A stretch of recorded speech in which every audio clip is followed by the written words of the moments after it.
ഈശ്വരേറ്റം പ്രിയപ്പെട്ടവരെ, തിരുവിഷ്ടം മീഡിയയിലേക്ക് സ്വാഗതം. സമ്പത്തിനെയും ദൈവരാജ്യത്തെയും സംബന്ധിച്ച് സംസാരിക്കാമെന്നാണ് കരുതുന്നത്. സാമൂഹ്യ മാധ്യമങ്ങളിൽ നിരവധിയായ പ്രഘോഷണങ്ങൾ സമ്പത്ത് കേന്ദ്രീകൃതമായി നമുക്ക് കാണാൻ കഴിയും. സാമ്പത്തിക തകർച്ച ഈ കാലഘട്ടത്തിൻ്റെ ഒരു പ്രത്യേകതയാണ്. എന്താണ് സമ്പത്തെന്നും സമ്പത്തിൻ്റെ വിനിയോഗം എന്തെന്നും എന്താണ് സമ്പത്ത് കേന്ദ്രീകൃതമായ വിശ്വാസത്തിൻ്റെ വൈകല്യമെന്നും തിരിച്ചറിഞ്ഞില്ലെങ്കിൽ നാമും ഈ അബദ്ധങ്ങളിൽ ചെന്ന് കുടുങ്ങും. സമ്പത്ത് ദൈവരാജ്യത്തിന് ആവശ്യമുള്ളതാണോ? വിശ്വാസ ജീവിതം സമ്പത്ത് കേന്ദ്രീകൃതമായിരിക്കേണ്ടതാണോ എന്ന് നമ്മൾ ചിന്തിക്കണം. 1940-കൾക്ക് ശേഷം സഭയിൽ കടന്നു വന്ന ഒരു വിപത്താണ് സമ്പത്തിൻ്റെ ദൈവശാസ്ത്രം. സമ്പത്ത് കേന്ദ്രീകൃതമായ ഒന്നാണ് രക്ഷാനുഭവത്തിൻ്റെ അടയാളമെന്ന് ഇത്തരം പ്രഘോഷണങ്ങൾ ഉച്ചസ്ഥരം ഈ ലോകത്തോട് പറയുന്നു. അങ്ങനെയുള്ള പ്രഘോഷണങ്ങളിൽ ഒന്ന് എടുത്ത് കേൾക്കാനിടയായത് കർത്താവിനോട് കാശ് ചോദിക്കണം, കാശുണ്ടെങ്കിലേ നന്മ ചെയ്യാൻ കഴിയൂ എന്ന തരത്തിലുള്ള പ്രഘോഷണമാണ്. അതേക്കുറിച്ച് പറയുന്നതിന് മുൻപ് സമ്പത്തും ദാരിദ്ര്യവും ദൈവരാജ്യവും ഒക്കെയായി ബന്ധപ്പെട്ട കാര്യങ്ങളെക്കുറിച്ച് നമുക്ക് ചിന്തിക്കാം. വിശുദ്ധ മത്തായി സുവിശേഷത്തിൽ 5-ാം അധ്യായത്തിൽ 3-ാം തിരുവചനത്തിൽ മലയിലെ പ്രസംഗത്തിൽ സുവിശേഷ ഭാഗ്യങ്ങളിൽ അവിടുന്ന് പറയുന്നുണ്ട്, ആത്മാവിൽ ദരിദ്രർ ഭാഗ്യവാന്മാർ, ദൈവരാജ്യം അവരുടേതാണ്. ആത്മാവിൽ ദരിദ്രരാകുന്നതിൻ്റെ പ്രത്യേകത എന്താണ് എന്നതിനെ സംബന്ധിച്ച് നമ്മുടെ പല വീഡിയോകളിലും അല്പാൽപമായി നാം പറഞ്ഞു പോയിട്ടുണ്ട്. 2 തരത്തിലുള്ള ദാരിദ്ര്യമാണ് നമുക്ക് കാണാൻ കഴിയുക. ഒന്ന് പദാർത്ഥ സംബന്ധിയായ ദാരിദ്ര്യമാണ്, ഒന്ന് ആത്മാവിലുള്ള ദാരിദ്ര്യമാണ്. ഈ 2 ദാരിദ്ര്യങ്ങളും ജീവിതത്തിൽ പകർത്തിയ ആളാണ് ക്രിസ്തു.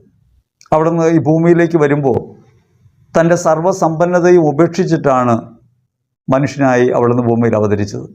2 കൊരിന്ത്യർ ലേഖനത്തിൽ ശ്ലീഹ പഠിപ്പിക്കുകയാണ്, യേശു തൻ്റെ സർവ്വസമ്പത്തും ഉപേക്ഷിച്ച് നമ്മോടൊപ്പം വന്നു. അത് തൻ്റെ ദാരിദ്ര്യത്താൽ നമ്മെ സമ്പന്നരാക്കാൻ വേണ്ടിയാണ്.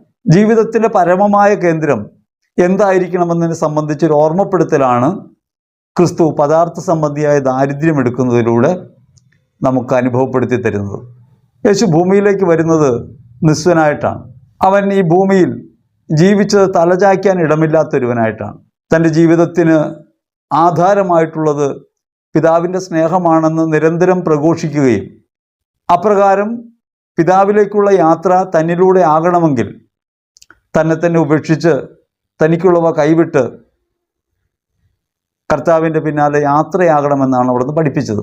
ഈശോ ദാരിദ്ര്യത്തെക്കുറിച്ച് പറയുമ്പോൾ തൻ്റെ ജീവിതം ദാരിദ്ര്യം കൊണ്ട് സമ്പൂർണമാക്കിയിട്ടാണ് അവിടുന്ന് അത് പറഞ്ഞത്.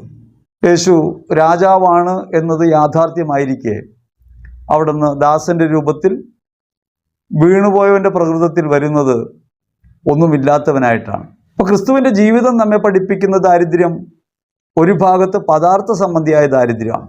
ഈ ദാരിദ്ര്യമാണ് സുവിശേഷത്തെ അനുഗമിച്ച വിശുദ്ധാത്മാക്കൾ തങ്ങളുടെ ജീവിതത്തിൽ നിലനിർത്തിയിട്ടുള്ളത്.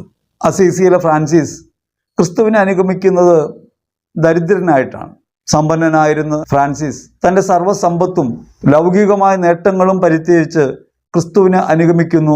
അതുകൊണ്ട് 2-ാം ക്രിസ്തുവായി അദ്ദേഹം മാറിത്തീരുന്നുണ്ട്. അപ്പം അതുകൊണ്ട് നമ്മൾ ചിന്തിക്കുന്നത് പദാർത്ഥ സംബന്ധിയായ ദാരിദ്ര്യം യഥാർത്ഥത്തിൽ എന്താണെന്നതിനെ സംബന്ധിച്ചാണ്. പദാർത്ഥ സംബന്ധിയായ ദാരിദ്ര്യം സമ്പാദ്യം നേടാനുള്ള അവസരത്തെ നിഷേധിക്കലല്ല.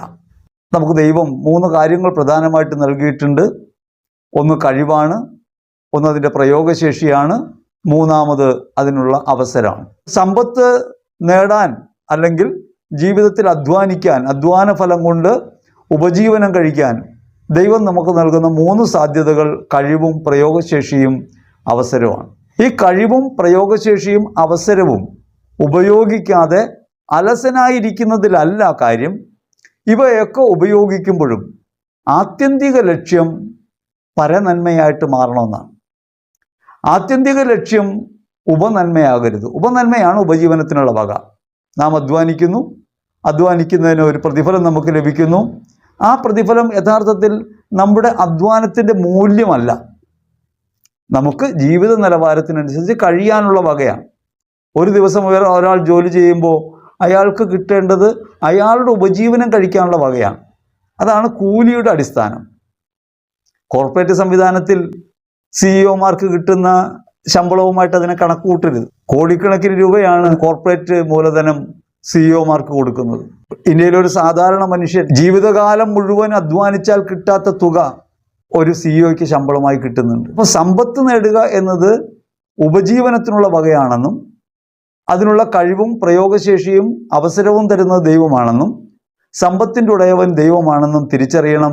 മാത്രമല്ല, അങ്ങനെ നമ്മുടെ കയ്യിൽ വന്നു ചേരുന്ന സമ്പത്ത്, ധനം, അത് വിനിയോഗിക്കുമ്പോൾ പരനന്മയ്ക്കായി ഉപയോഗിച്ചുകൊണ്ട് അടിസ്ഥാന ആവശ്യങ്ങൾക്ക് മാത്രം അവനവൻ എടുക്കുകയും ബാക്കി മുഴുവൻ മറ്റുള്ളവരുമായി പങ്കുവെച്ച് അവരുടെ ജീവിതത്തിന് അർത്ഥം പകരുകയും ചെയ്യുകയാണ് സ്വർഗരാജ്യത്തിലേക്കുള്ള വഴി. അപ്പോൾ യഥാർത്ഥ ദാരിദ്ര്യം എന്ന് പറയുന്നത്, പദാർത്ഥ സംബന്ധിയായ ദാരിദ്ര്യം എന്ന് പറയുന്നത് ഹൃദയത്തിൽ സമ്പത്തിനോടുള്ളൊരു മനോഭാവമാണ്. എന്താണ് നിങ്ങളുടെ മനോഭാവം? സമ്പത്താണോ ജീവിതത്തിന് അഭികാമ്യം? ദൈവമാണോ പ്രധാനപ്പെട്ടത്? വിശുദ്ധ മത്തായി സുവിശേഷത്തിൽ 6-ാം അധ്യായത്തിൽ 24-ാം തിരുവചനത്തിൽ ഈശോ അത് പറയുന്നുണ്ട്. നിങ്ങൾക്ക് ഒരേ സമയം സമ്പത്തിനെയും ദൈവത്തെയും സേവിക്കാൻ കഴിയില്ല. മാമോനെയും ദൈവത്തെയും ഒരേ സമയം നിങ്ങൾക്ക് സേവിക്കാൻ കഴിയില്ല. 2 യജമാനന്മാർ ഒരാൾക്ക് സാധ്യമല്ല. ഒരാളെ ഒന്നുകിൽ തിരസ്കരിക്കണം, ഒരാളെ സ്നേഹിക്കണം. അപ്പോൾ അതുകൊണ്ട് സമ്പത്താണ് ജീവിതത്തിൽ നന്മകൾക്ക് പ്രധാനമായിട്ടുള്ളതെന്നോ ജീവിത കേന്ദ്രമായിട്ടുള്ളതെന്നോ ഒരാൾ കരുതാൻ തുടങ്ങുമ്പോൾ അയാൾ നിശ്ചയമായും ദൈവരാജ്യ അനുഭവത്തിൽ നിന്ന് പുറന്തള്ളപ്പെടും. അയാൾക്ക് ദൈവരാജ്യത്തിൽ പ്രവേശിക്കാൻ കഴിയില്ല. വിശുദ്ധ മർക്കോസ് സുവിശേഷത്തിൽ 10-ാം അധ്യായത്തിൽ 25-ാം തിരുവചനത്തിൽ ധനവാൻ സ്വർഗരാജ്യത്തിൽ പ്രവേശിക്കുകയില്ല. സമാന്തര സുവിശേഷത്തിൽ നമുക്കത് വീണ്ടും കാണാം. ധനവാൻ സ്വർഗരാജ്യത്തിൽ പ്രവേശിക്കുന്നതിനേക്കാൾ എളുപ്പം ഒട്ടകം സൂചിക്കുഴയിലൂടെ കടക്കുന്നതാണ്. പ്രയാസകരമായ ഒന്നാണ് ധനവാന്റെ ദൈവരാജ്യ പ്രാപ്തി എന്നാണ് വചനം നമ്മോട് പറയുക. അതായത് നമ്മുടെ ജീവിതത്തിൽ നാം അധ്വാനം വഴി നേടുന്നവ നമുക്കടയിരിക്കാനുള്ള വകയില്ലെന്നും അത് മറ്റുള്ളവർക്ക് വേണ്ടിയുള്ളതാണെന്നും തിരിച്ചറിയണം. മാത്രമല്ല, സമ്പത്താണ് എൻ്റെ സൗഭാഗ്യ കേന്ദ്രം എന്ന് നമ്മൾ ധരിച്ചാൽ അത് ദൈവരാജ്യത്തിനെതിരായിത്തീരും, ദൈവത്തെ നിഷേധിക്കുന്ന പ്രവൃത്തിയായി മാറും. സമ്പത്തിനോടുള്ള നമ്മുടെ മനോഭാവം നമുക്ക് ആലോചിക്കാം. സമ്പത്തിനോടുള്ള മനോഭാവം എന്താണ്? സമ്പത്താണ് ജീവിതത്തിൻ്റെ അടിസ്ഥാന ശിലയെന്ന് നാം ധരിക്കാനിടയായാൽ നാം അറിയാതെ ദ്രവ്യാസക്തിയിൽ കുടുങ്ങും. നമുക്ക് തന്നെ അറിയാം, നമ്മുടെ കുടുംബ പശ്ചാത്തലത്തിലായാലും സമൂഹത്തിലായാലും സമ്പത്ത് മേൽക്കൈ നേടുന്നുണ്ട്. സമ്പത്ത് പ്രധാനപ്പെട്ട വിഷയമായി മാറുന്നുണ്ട്. നമ്മുടെ സന്തോഷത്തിന് കാരണമായിട്ട് മാറുന്നത് എന്താണ്? ബന്ധങ്ങളാണോ സമ്പത്താണോ? മാനുഷികമായി ചിന്തിക്കാം. നമ്മുടെ സന്തോഷങ്ങൾക്ക് യഥാർത്ഥത്തിൽ കാരണമായിട്ട് മാറേണ്ടത് ബന്ധങ്ങളാണ്. നശ്വരമായ സമ്പത്ത് നിലനിൽക്കുന്ന കാര്യമല്ല. സമ്പത്തല്ല സന്തോഷകാരണമായി മാറേണ്ടത് ബന്ധങ്ങളാണ്. അങ്ങനെ ബന്ധങ്ങൾക്കകത്ത് സ്നേഹം കൊണ്ട് നാം അനുഭവിക്കേണ്ട പ്രധാനപ്പെട്ട സന്തോഷത്തെ പലപ്പോഴും തള്ളിക്കളഞ്ഞുകൊണ്ട് സമ്പത്ത് സന്തോഷകേന്ദ്രമായിട്ട് മാറും. അത് ധനവാന്റെ കാര്യത്തിൽ മാത്രമല്ല, സാധാരണക്കാരൻ്റെ ജീവിതത്തിലോ നമുക്ക് കാണാൻ പറ്റും. അതായത് കുടുംബത്തിലെ സന്തോഷം നിലനിൽക്കണമെങ്കിൽ അപ്പൻ്റെ കയ്യിൽ പണം ഉണ്ടാകണം. സമ്പത്തില്ലാത്ത കുടുംബത്തിൽ സന്തോഷമില്ല, മുഖത്ത് തെളിച്ചയില്ല. നമുക്ക് തന്നെ ബുദ്ധിമുട്ടുകളും ക്ലേശങ്ങളും ഉണ്ടാകുമ്പോൾ നമ്മുടെ മുഖം വാടുകയും സമ്പത്ത് കയ്യിൽ വരുമ്പോൾ മുഖം പ്രകാശിക്കുകയും ചെയ്യുന്നതിനർത്ഥം നമ്മുടെ ഹൃദയം ഇപ്പോഴും അഭിരമിക്കുന്നത് സമ്പത്തിലാണെന്നാണ്. വലിയ വീടുള്ളയാൾ, കാറുള്ളയാൾ, വലിയ ജോലിയുള്ളയാൾ, വിദേശത്ത് പോയാൽ അവരൊക്കെ രക്ഷപ്പെട്ടു എന്ന് കരുതുന്നതും അവരുടെയൊക്കെ ജീവിതം നേട്ടമാണെന്ന് നാം പറയുന്നതിൻ്റെയും പുറകിലുള്ളത് സമ്പത്താണ്. അമേരിക്കയിൽ ജോലിയുള്ള ഒരാളും ഇന്ത്യയിൽ ജോലിയുള്ള ഒരാളും തമ്മിലുള്ള വ്യത്യാസം എന്താ? അമേരിക്കയിൽ ജോലിയുള്ള ആൾക്ക് കൂടുതൽ വരുമാനം ഉണ്ടാകുമെന്നും അയാൾ സമ്പന്നനാണെന്നുള്ള വിചാരമാണ് അമേരിക്ക പ്രധാനപ്പെട്ട സ്ഥലമായിട്ട് കാണാൻ കാരണം. സമ്പത്താണ് പ്രധാനമെന്ന് കരുതുന്നു. ഇപ്പം നമ്മൾ സാധാരണ ചോദിക്കുന്ന കാര്യമാണ്, പണമല്ലേ ജീവിക്കാൻ ആവശ്യം? ഇത് പഴയ രൂപത്തിൽ നമ്മുടെ കയ്യിലുണ്ടല്ലോ. പണത്തിന് മീതെ പരുന്തും പറക്കില്ല. അതുകൊണ്ട് പണമില്ലെങ്കിൽ പിണം, പണത്തിന് മീതെ പരുന്തും പറക്കില്ല എന്ന് പറയുന്ന സാമാന്യ യുക്തികൾ വിശ്വാസത്തിനകത്തേക്ക് ചേർത്ത് വെച്ചാലോ? യഥാർത്ഥത്തിൽ നമ്മൾ ആലോചിക്കേണ്ടത് സമ്പത്ത് കൈവിടുമ്പോൾ, അല്ലെങ്കിൽ സമ്പത്തിനെ ജീവിതത്തിൻ്റെ ലക്ഷ്യസ്ഥാനമായി കരുതാതെ പോകുമ്പോഴാണ് യഥാർത്ഥത്തിൽ പദാർത്ഥ സംബന്ധിയായ ദാരിദ്ര്യം ഒരാൾക്ക് അനുഭവിക്കാൻ പറ്റുക. ഞാൻ ഭയങ്കര ലുബ്ധനാണ്, ചിലവാക്കുന്നൊന്നുമില്ല, സ്വരുക്കൂട്ടി വയ്ക്കുകയാണ്, അപ്പോഴും ഞാൻ സമ്പത്തിൻ്റെ മേലാണ് ഇടയിരിക്കുന്നത്. എനിക്കുള്ളവ എൻ്റേതല്ലെന്നും മറ്റുള്ളവർക്ക് വേണ്ടി കൂടിയാണെന്നും കരുതാൻ തുടങ്ങുന്ന ഹൃദയപരമായ ഒരു ഉയർച്ച ഉണ്ടാകുന്നതിൻ്റെ പേരാണ് പദാർത്ഥ സംബന്ധിയായ ദാരിദ്ര്യം. ഇതിൻ്റെ ഉടമ ഞാനല്ല എന്ന് കരുതുന്ന മനോഭാവം. പക്ഷെ നമ്മൾ ആലോചിച്ച് നോക്കി, എത്ര ചെറിയതാണെങ്കിലും നമ്മുടെ വസ്തുക്കൾ, നമ്മുടെ കയ്യിലുള്ളവ, അവ പ്രധാനപ്പെട്ടതായി കരുതുകയും അവയാണ് നമ്മുടെ ജീവിതത്തിൻ്റെ കേന്ദ്രമെന്ന് നാം തെറ്റിദ്ധരിക്കുകയും ചെയ്യും. അതുകൊണ്ട് നന്മ ചെയ്യണമെങ്കിൽ പോലും സമ്പത്ത് വേണ്ടേ എന്നാണ് ചില ആളുകൾ ചോദിക്കുന്നത്. പ്രഘോഷണത്തിൽ വരുന്ന ചില ആളുകൾ പറയുന്ന കാര്യമാണ്, നിങ്ങൾക്കൊരു നന്മ ചെയ്യണമെങ്കിൽ സമ്പത്ത് വേണ്ടേ? അങ്ങനെയാണെങ്കിൽ നിശ്ചയമായും മദർ തെരേസയ്ക്ക് തെറ്റിപ്പോയി. മദർ തെരേസ ഒരു 5 രൂപ നോട്ടുമായിട്ടാണ് ഇന്ത്യയിലെ കൽക്കട്ടയിൽ അഴുകിയ തെരുവിൽ ജനങ്ങളെ ശുശ്രൂഷിക്കാനായിട്ട് വരുന്നത്. കയ്യിൽ വേറൊന്നുമില്ല. ഫ്രാൻസിസ് സേവ്യർ ഇന്ത്യയിലേക്ക് വരുന്നത് കയ്യിലൊന്നും വെച്ചുകൊണ്ടല്ല. ക്രിസ്തുവിനെ ഈ ലോകത്തിന് പകർന്നു കൊടുക്കാൻ വിളിക്കപ്പെട്ട ആരും സമ്പത്ത് കയ്യിൽ കൊണ്ടുപോയിട്ടല്ല ഇത് ചെയ്തത്, അവരുടെ നിസ്വതയിൽ നിന്നാണ്.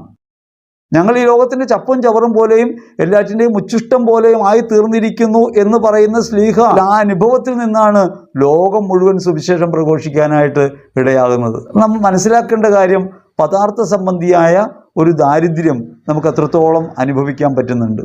നമ്മുടെ ഉപഭോഗം എങ്ങനെയാണ്? നമ്മുടെ സന്തോഷം എവിടെയാണ്? സമ്പത്തിലാണ് സന്തോഷമെങ്കിൽ, സമ്പത്തുണ്ടാകുന്നതാണ് രക്ഷയുടെ കേന്ദ്രമെന്ന് കരുതുന്നുവെങ്കിൽ, അതല്ല, സമ്പത്താണ് ജീവിതത്തിൻ്റെ മൂല്യമെന്ന ബോധം നമ്മൾ നിലനിൽക്കുന്നുവെങ്കിൽ, അത് നേടുകയാണ് ജീവിതത്തിൻ്റെ ലക്ഷ്യമെന്ന് കരുതുന്നുവെങ്കിൽ, നിശ്ചയമായും നമ്മൾ സമ്പത്ത് കേന്ദ്രീകൃതമായ ഒരു കുടുക്കിൽ ചെന്ന് പെട്ടിട്ടുണ്ട്. അപ്പോൾ പദാർത്ഥ സംബന്ധിയായ ദാരിദ്ര്യം എന്ന് പറയുന്നത് അധ്വാനിക്കാതിരിക്കലല്ല. അതുകൊണ്ടാണ് ശ്ലീഹ പറയുന്നത്, മോഷ്ടാവ് ഇനിമേൽ മോഷ്ടിക്കരുത്, അവൻ അധ്വാനിക്കട്ടെ മറ്റുള്ളവരുമായി പങ്കുവെക്കുന്നതിന്. സമ്പത്തിൻ്റെ ലക്ഷ്യം മറ്റുള്ളവരുമായി പങ്കുവെക്കുക എന്നതായി തീരുമ്പോൾ നിശ്ചയമായും അത് ദാരിദ്ര്യമാണ്, പദാർത്ഥ സംബന്ധിയായ ദാരിദ്ര്യമാണ്, ഉടമാവകാശം ഉപേക്ഷിക്കലാണ്. അതുകൊണ്ട് യേശു പറഞ്ഞത്, നീ നിനക്കുള്ളവ് വിറ്റ് ദരിദ്രർക്ക് കൊടുക്കുക, എന്നിട്ട് വന്ന് എന്നെ അനുഗമിക്കുക. രണ്ടാമത്തെ ഭാഗം ആത്മീയ ദാരിദ്ര്യമാണ്. ആത്മീയ ദാരിദ്ര്യം എന്ന് വെച്ചാൽ ഞാൻ തന്നെ എൻ്റെ അല്ല എന്ന് പറയലാണ്. യേശു പറഞ്ഞൊരു കാര്യം പ്രധാനപ്പെട്ടത് അതാണ്. ഞാൻ എൻ്റെ അല്ല, പിതാവിൻ്റെയാണ്. പിതാവെ, അങ്ങയുടെ കരങ്ങളിൽ എൻ്റെ ആത്മാവിനെ സമർപ്പിക്കുന്നു. ഞാൻ എൻ്റെ അല്ല. ഞാൻ എൻ്റെ അല്ലെന്നും ഞാൻ ദൈവത്തിൻ്റെതാണെന്നും ഞാൻ മറ്റുള്ളവർക്ക് വേണ്ടിയുള്ള സമ്മാനമാണെന്നും ഹൃദയത്തിൽ ഉറച്ചു ജീവിക്കുമ്പോഴാണ് ആത്മീയ ദാരിദ്ര്യത്തിലേക്ക് നമുക്ക് എത്തിച്ചേരാൻ പറ്റുക. ഈ 2 ദാരിദ്ര്യവും ഹൃദയത്തിൽ സ്വീകരിക്കുകയും ഈ ജീവിതത്തിൽ പകർത്തുകയും ചെയ്ത ഒരാളുടെ പേരാണ് യേശുക്രിസ്തു. ആ യേശുവിനെ അനുഗമിച്ചവരാണ് വിശുദ്ധാത്മാക്കൾ. അവർ അതുകൊണ്ട് സമ്പത്ത് കൈവിട്ട് നിസ്വതയിലേക്ക് പ്രവേശിക്കുകയും നിസ്വരായിരുന്നവർ സമ്പന്നരായി ജീവിതത്തിൽ ദൈവത്തിനെ പ്രഘോഷിക്കുകയും സ്നേഹം പകർന്നു കൊടുക്കുകയും ചെയ്ത് വിശുദ്ധിയിൽ, ദൈവത്തിൻ്റെ സന്നിധിയിൽ അവർ അംഗീകാരം നേടുകയും ചെയ്തു. അതുകൊണ്ട് നമ്മൾ മനസ്സിലാക്കേണ്ടത്, സമ്പത്ത് കേന്ദ്രീകൃതമായ ഒന്ന് അബദ്ധമാണ്. ഇനി മാത്രമല്ല, 1 തിമോത്തി 6:6 പഠിപ്പിക്കും, ഉള്ളതുകൊണ്ട് തൃപ്തിപ്പെടുന്നവന് ദൈവഭക്തി ഒരു അനുഗ്രഹമാണ്. വിശ്വാസി സമ്പത്ത് ഉണ്ടാകാനാണോ പ്രാർത്ഥിക്കേണ്ടത്, അതല്ലെങ്കിൽ ഉള്ളതുകൊണ്ട് തൃപ്തിപ്പെടുകയാണോ വേണ്ടത്? ഉള്ളതുകൊണ്ട് തൃപ്തിപ്പെടുന്നവന് ദൈവഭക്തി ഒരു അനുഗ്രഹമാണ്. ഇങ്ങനെ ശ്ലീഹ പറയാൻ ഒരു കാര്യമുണ്ട്. സഭാപ്രസംഗന്റെ പുസ്തകം 5-ാം അധ്യായം 10-ാം തിരുവചനം പഠിപ്പിക്കുന്നുണ്ട്, ദ്രവ്യാഗ്രഹിക്ക് ഒരിക്കലും ദ്രവ്യം കൊണ്ട് തൃപ്തി വരികയില്ല, ധനമോഹമുള്ളവന് ധനം കൊണ്ട് ഒരിക്കലും തൃപ്തി വരികയില്ല. അതൃപ്തി നിലനിൽക്കും. എത്ര സമ്പന്നനാകുമ്പോഴും സമ്പത്ത് കേന്ദ്രീകൃതമായ മനോഭാവം നിലനിൽക്കുമ്പോൾ അതൃപ്തി നിലനിൽക്കും. അവിടെ നിന്നാണ് കർത്താവെ കാശ് തരണേ എന്ന പ്രാർത്ഥന ഉണ്ടാകുന്നത്. സാമ്പത്തികമായി തകർന്നവരും സാമ്പത്തികമായി ബുദ്ധിമുട്ടുന്നവരും ഇത് കേൾക്കുമ്പോൾ അസ്വസ്ഥപ്പെടേണ്ട. നമുക്ക് നൽകപ്പെട്ട ഇന്നത്തെ സാഹചര്യത്തിനകത്ത് നാം ആദ്യം തന്നെ ദൈവസന്നിധിയിൽ എടുക്കേണ്ട നിലപാട്, ദൈവം തന്ന ഈ അവസരത്തെ സ്വീകരിക്കുകയാണ്. സാമ്പത്തികമായി ബുദ്ധിമുട്ടിലും വിഷമത്തിലുമാണ്, സാമ്പത്തിക തകർച്ചയിലാണെങ്കിൽ ആദ്യമേ തന്നെ ദൈവകരങ്ങളിൽ നിന്ന് ഈ ജീവിതാവസ്ഥയെ അംഗീകരിക്കുകയാണ് വേണ്ടത്. പിന്നെന്താ വേണ്ടത്? പിന്നെ ദൈവം നമുക്ക് തന്നുള്ള 3 കാര്യങ്ങൾ: കഴിവ്, പ്രയോഗശേഷി, അവസരം. അത് 3ഉം നമ്മൾ വിനിയോഗിക്കണം. ദൈവസന്നിധിയിൽ നമ്മൾ എപ്പോഴാണ് അയോഗ്യരായി മാറുന്നത്? ദൈവം നമുക്ക് തന്നിട്ടുള്ള അനുഗ്രഹങ്ങളെ ജീവിതത്തിൽ നാം പ്രയോഗിക്കാതെ പോകുമ്പോഴാണ്, അലസരായി മാറുമ്പോഴാണ്. അധ്വാനിക്കുന്നു, ആ അധ്വാനത്തിന് ഫലമായി സമ്പത്തല്ല പ്രതീക്ഷിക്കേണ്ടത്, ദൈവമാണ് നമ്മെ ഇതിന് അയച്ചിട്ടുള്ളത്. അതുകൊണ്ട് ദൈവം നമ്മെ തക്ക സമയത്ത് ഉയർത്തും, ദൈവം നമുക്ക് ആവശ്യമായവ നൽകും. ദൈവം നമ്മുടെ ജീവിതത്തെ പരിപാലിക്കുമെന്ന ഉറപ്പാണ് നമുക്ക് വേണ്ടത്. അതുകൊണ്ട് സമ്പത്തിനോടുള്ള അമിത പ്രതിപത്തി, അല്ലെങ്കിൽ സമ്പത്താണ് ജീവിതത്തിൻ്റെ പരമകേന്ദ്രമെന്ന ധാരണ സാമ്പത്തിക തകർച്ചയ്ക്കും കാരണമായിട്ട് മാറും. കാരണം നമ്മൾ ആഗ്രഹിക്കുന്ന ആരെയാണ്? ജീവനില്ലാത്ത ഒന്നിനെയാണ്. ഈശോ പറഞ്ഞു, ഞാൻ വന്നിരിക്കുന്നത് ജീവൻ നൽകാനും അത് സമൃദ്ധമായി നൽകാനുമാണ്. അപ്പോൾ സമൃദ്ധമായി നൽകുക എന്നതിനർത്ഥം സമ്പത്താണെന്ന് തെറ്റിദ്ധരിപ്പിക്കുന്ന രീതിയിൽ ഒരു പ്രഘോഷണം ഈ ദിവസങ്ങളിൽ കേട്ടു. പറഞ്ഞതൊരു കപ്പൂച്ചൻ വൈദികനാണ്. പറയുന്നതിൽ വിഷമമുണ്ട്, വിമർശിക്കുന്നതിൽ വിഷമമുണ്ട്. കാരണം നമ്മൾ തന്നെ ഇങ്ങനെ സ്വയം കുത്തുന്നവരായി മാറണമോ, ഇത്തരം കാര്യങ്ങൾക്കെതിരെ പ്രതികരിക്കണമോ എന്ന് സന്ദേഹപ്പെടുന്നുണ്ട്. പക്ഷെ പറയാതിരിക്കാൻ സാധ്യമല്ല. കാരണം ഇവരുടെയൊക്കെ പുറകെ ആളുകൾ കൂടുന്നുണ്ട്. ഈ കൂടുന്ന ആളുകളെ വഴിതെറ്റിക്കുന്ന രീതിയിൽ നിങ്ങൾ കാശുണ്ടാകാൻ പ്രാർത്ഥിക്കണമെന്ന് പറഞ്ഞ് പഠിപ്പിക്കുമ്പോൾ ഓർക്കണം, കപ്പൂച്ചൻ വൈദികനാണ്, ഫ്രാൻസിസ്കൻ ആധ്യാത്മികതയാണ്. ഫ്രാൻസിസ് ദരിദ്രനായി സ്വയം ഉപേക്ഷിച്ചിറങ്ങി ഒരു വഴിയെ ഇറങ്ങിത്തിരിച്ചവരാണ്. എന്നിട്ട് അവസാനം പറഞ്ഞു വെക്കുന്നത് കാശുണ്ടാകാൻ പ്രാർത്ഥിക്കണം, കാശുണ്ടെങ്കിലേ നന്മ ചെയ്യാൻ പറ്റൂ. അതുകൊണ്ട് കർത്താവേ കാശ് തായേ എന്ന് പറഞ്ഞുകൊണ്ട് പാട്ട് പാടി പഠിപ്പിക്കുകയാണ്. ഇത് ഏറ്റുപാടാൻ ഒത്തിരി ആളുകളുണ്ടാകും. കാരണം പണമാണ് ജീവിതത്തിൻ്റെ ലക്ഷ്യമെന്നും പണമാണ് സൗഭാഗ്യം തരുന്നതെന്നും വിചാരിക്കുന്നവരാണ് മഹാഭൂരിപക്ഷവും. അപ്പോൾ അത്തരമൊരു സമൂഹത്തിൻ്റെ മധ്യത്തിൽ യഥാർത്ഥ വിശ്വാസത്തെ പഠിപ്പിക്കേണ്ടതിന് പകരം ഇങ്ങനെ സമ്പത്തുണ്ടായാലേ നന്മ ചെയ്യാൻ കഴിയൂ എന്നൊരാൾ പഠിപ്പിച്ചാൽ അത് സ്വീകരിക്കാൻ ആളുണ്ടാവും, അത് കേൾക്കാൻ ആളുണ്ടാവും, അതിന് പിന്നാലെ പായാൻ ആളുണ്ടാവും. അവർ ചെന്ന് പതിക്കുന്ന മഹാഗർത്തം എന്താണ്? വിശ്വാസരാഹിത്യത്തിൻ്റെ ഗർത്തമാണ്. ക്രിസ്തു പഠിപ്പിച്ചതിന് നേർ വിപരീതം, ഫ്രാൻസിസ് പഠിപ്പിച്ചതിന് നേർ വിപരീതം, വിപരീത അവസ്ഥയിലേക്ക് നമ്മൾ എത്തിച്ചേരും. എന്താണ്? സമ്പത്ത് വേണോ നന്മ ചെയ്യാൻ? നന്മ ചെയ്യാനായിട്ടൊന്നും വേണ്ടതില്ല. നന്മ ചെയ്യാൻ വേണ്ടത് ഹൃദയമാണ്. നിങ്ങൾക്ക് എന്താണോ ഉള്ളത്, നിങ്ങളുടെ കഴിവ്, നിങ്ങളുടെ സമയം, നിങ്ങളുടെ ജീവിതത്തിലെ ഓരോ പ്രവൃത്തിയും മറ്റുള്ളവർക്ക് വേണ്ടി ആയിത്തീരാൻ കഴിയും. ഈ ലോകത്ത് നന്മ പറഞ്ഞവരൊക്കെ സമ്പത്തുള്ളവരായിരുന്നു. ശ്ലീഹന്മാർ സമ്പത്തുള്ളവരായിരുന്നു, വിശുദ്ധാത്മാക്കൾ സമ്പത്തുള്ളവരായിരുന്നു. അവരെല്ലാം വിട്ടുപേക്ഷിച്ചവരാണ്. അവരെല്ലാം വിട്ടുപേക്ഷിച്ച് ദൈവത്തിൻ്റെ പിന്നാലെ യാത്രയായി ദൈവത്തെ പ്രതി മറ്റുള്ളവർക്ക് വേണ്ടി ജീവിതമർപ്പിച്ച് വിശുദ്ധിയിൽ പ്രശോഭിക്കുമ്പോൾ ആ പ്രശോഭയൊക്കെ കെടുത്തുന്ന രീതിയിൽ പണമാണ് നമുക്ക് മറ്റുള്ളവർക്ക് നന്മ ചെയ്യാനുള്ള കാര്യം. സ്വർഗത്തിൽ ചെല്ലുമ്പോൾ നിങ്ങൾ എന്തെങ്കിലും നന്മ ചെയ്തോ എന്ന് ചോദിക്കുമ്പോൾ ചെയ്തത് എന്തെങ്കിലും ഉണ്ടാകണമെങ്കിൽ നിങ്ങൾക്ക് പണമുണ്ടാകണം, പണമുണ്ടെങ്കിലല്ലേ നന്മ ചെയ്യാൻ പറ്റൂ എന്ന് പറയുമ്പോൾ നന്മയുടെ കേന്ദ്രമായി പണം അവരോധിക്കപ്പെടുന്നു.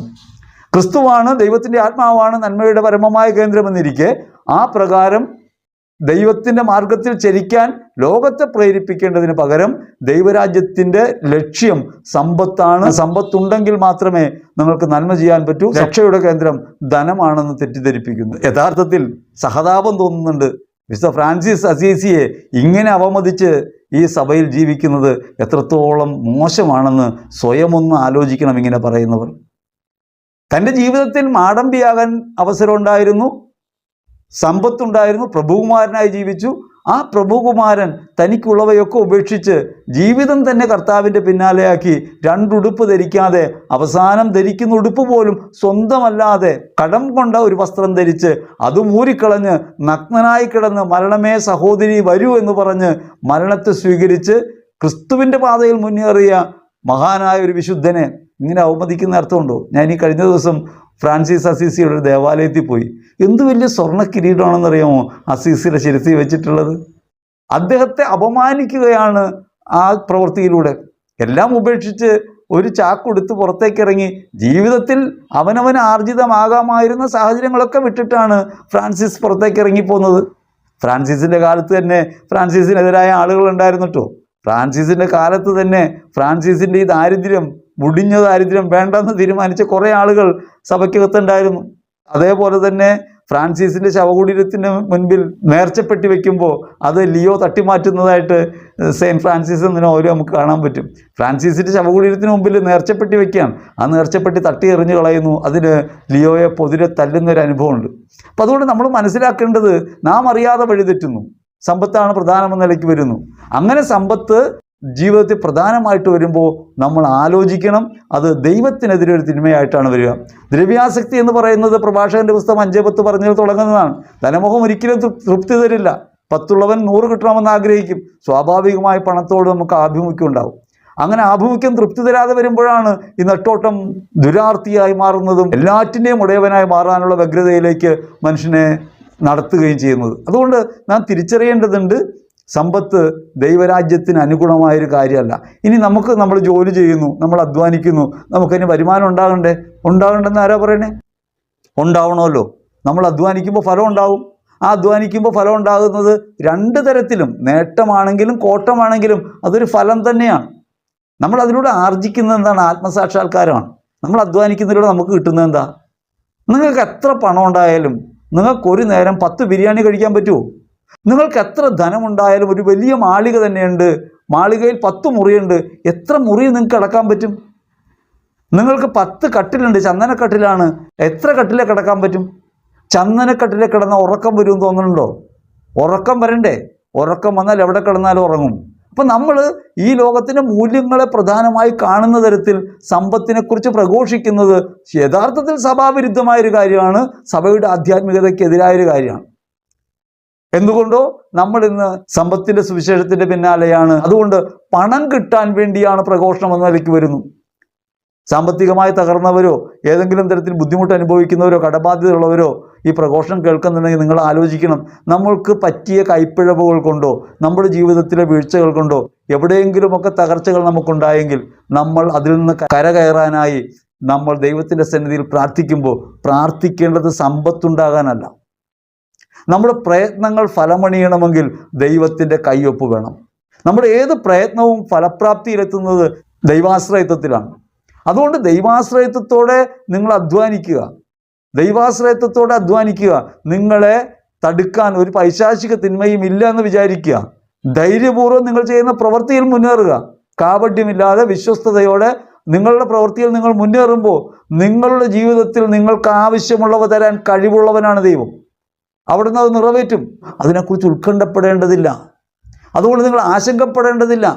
നമ്മൾ സാമ്പത്തികമായി എന്തെങ്കിലും ഒരു വീഴ്ച ഉണ്ടാകുമ്പോൾ ഇത്തരം കുറുക്കു വഴികളുണ്ടോ എന്ന് അന്വേഷിക്കും. ഹെബ്രായർ ലേഖനം 13:5 പറയുന്നു, നിങ്ങളുടെ ജീവിതം ദ്രവ്യാസക്തിയിൽ നിന്ന് സ്വതന്ത്രമായിരിക്കട്ടെ, ഉള്ളതുകൊണ്ട് തൃപ്തിപ്പെടുവിൻ. ഹെബ്രായർ ലേഖനം അങ്ങനെ പറയുന്നുണ്ട്. 1 തിമോത്തി 6:6 ഉള്ളതുകൊണ്ട് തൃപ്തിപ്പെടുന്നവന് ദൈവഭക്തി ഒരു അനുഗ്രഹമാണ്. എന്നിട്ട് തുടർ വചനങ്ങളിൽ പറയാണ്, ധനമോഹം എല്ലാ തിന്മകളുടെയും മൂലമല്ലോ. ധനമോഹമാണ് എല്ലാത്തരം തിന്മകളുടെയും മൂലം. ദ്രവ്യാഗ്രഹി അറിയില്ലെന്നാ പറയാം.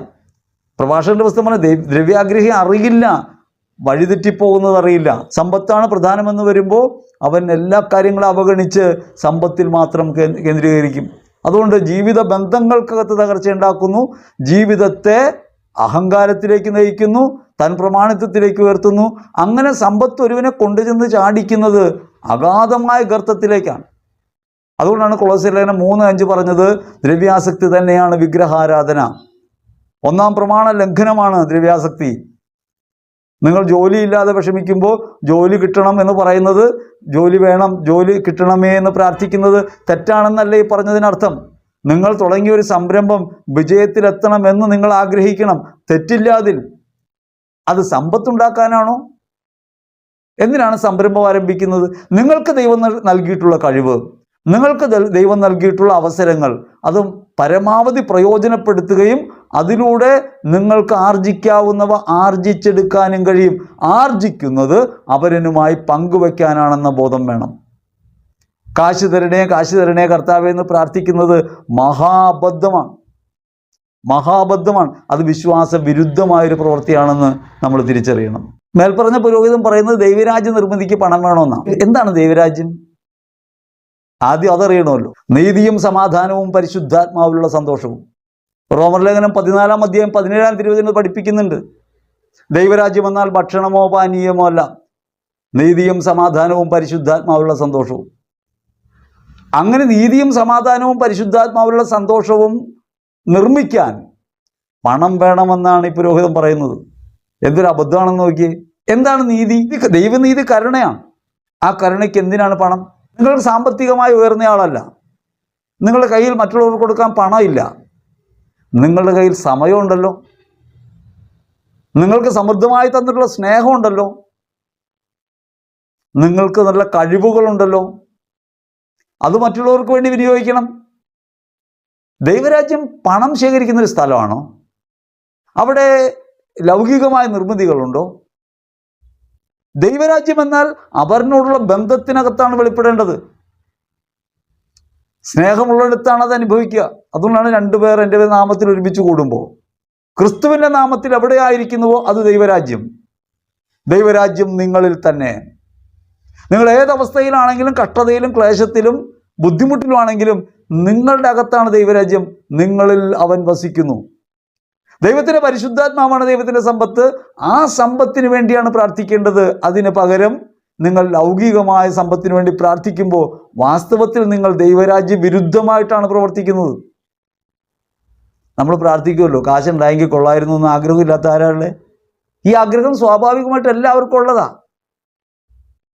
ആ സ്വാഭാവികമായ ആഗ്രഹത്തെ അതിസ്വാഭാവികമായ സമ്പത്തിന് വേണ്ടിയുള്ള ആഗ്രഹം കൊണ്ട് നമുക്ക് എത്രത്തോളം ത്യജിക്കാൻ കഴിയുമെന്നതാണ് വിശുദ്ധിയിലേക്കുള്ള നമ്മുടെ യാത്രയുടെ പ്രധാനപ്പെട്ട സ്രോതസ്, ശക്തി. അത് തിരിച്ചറിയാതെ ഫ്രാൻസിസിനെ പോലും അവഗണിക്കുന്ന രീതിയിൽ, സഭയിൽ വിശുദ്ധാത്മാക്കൾ കഷ്ടപ്പെട്ട് ജീവിച്ചവർ അവരെല്ലാം അവഗണിക്കുന്ന രീതിയിൽ കാശുണ്ടാകുന്നതാണ് ദൈവരാജ്യ നിർമ്മിതിക്ക് ആവശ്യമെന്ന് പറഞ്ഞാൽ നമ്മളിന്ന് ആലോചിച്ച് നോക്കിയേ, നമ്മളിപ്പോൾ ആരുടെ പുറകെയാണ്? ദൈവരാജ്യം പ്രഘോഷിക്കപ്പെട്ടത് സമ്പത്ത് കൊണ്ടാണോ? ശ്ലീഹന്മാരുടെ ചരിത്രം ആലോചിക്കുക. ഇന്നത്തെ പോലെ യാത്രാ സംവിധാനങ്ങളില്ലാത്ത, ഇന്നത്തെ പോലെ ജീവിത സൗകര്യങ്ങളില്ലാത്ത ഒരു കാലത്ത് സ്വന്തം കൈകൊണ്ട് അധ്വാനിച്ച് മറ്റുള്ളവർക്ക് കൊടുത്തുകൊണ്ട് ശുശ്രൂഷ ചെയ്ത പൗലോസിനെ നിങ്ങൾ ഓർക്ക്, വിശുദ്ധ പത്രോസിനെ ഓർക്ക്. ഉള്ള മീനും വലയും ഉപേക്ഷിച്ചിട്ട് കർത്താവിൻ്റെ പിന്നാലെ ഇറങ്ങി തിരിച്ച് ആ മനുഷ്യൻ ജീവിതം കൊണ്ട് എന്താ ചെയ്തതെന്ന് ആലോചിക്കുക.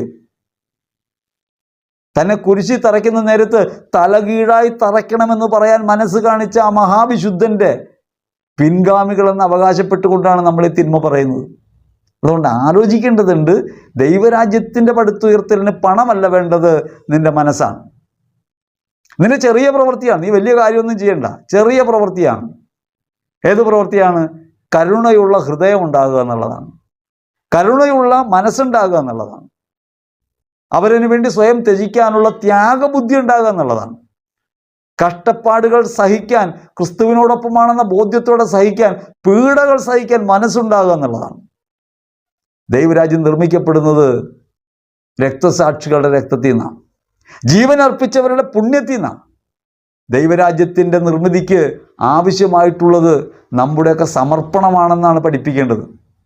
നമ്മുടെ ജീവിത സമർപ്പണം വഴി ക്രിസ്തുവിൻ്റെ രാജ്യത്തെ ശുശ്രൂഷിക്കുന്നവരായി, ലോകത്തെ മുഴുവൻ ശുശ്രൂഷിക്കുന്നവരായി മാറാൻ വിളിക്കപ്പെട്ടവരാണ് നമ്മൾ.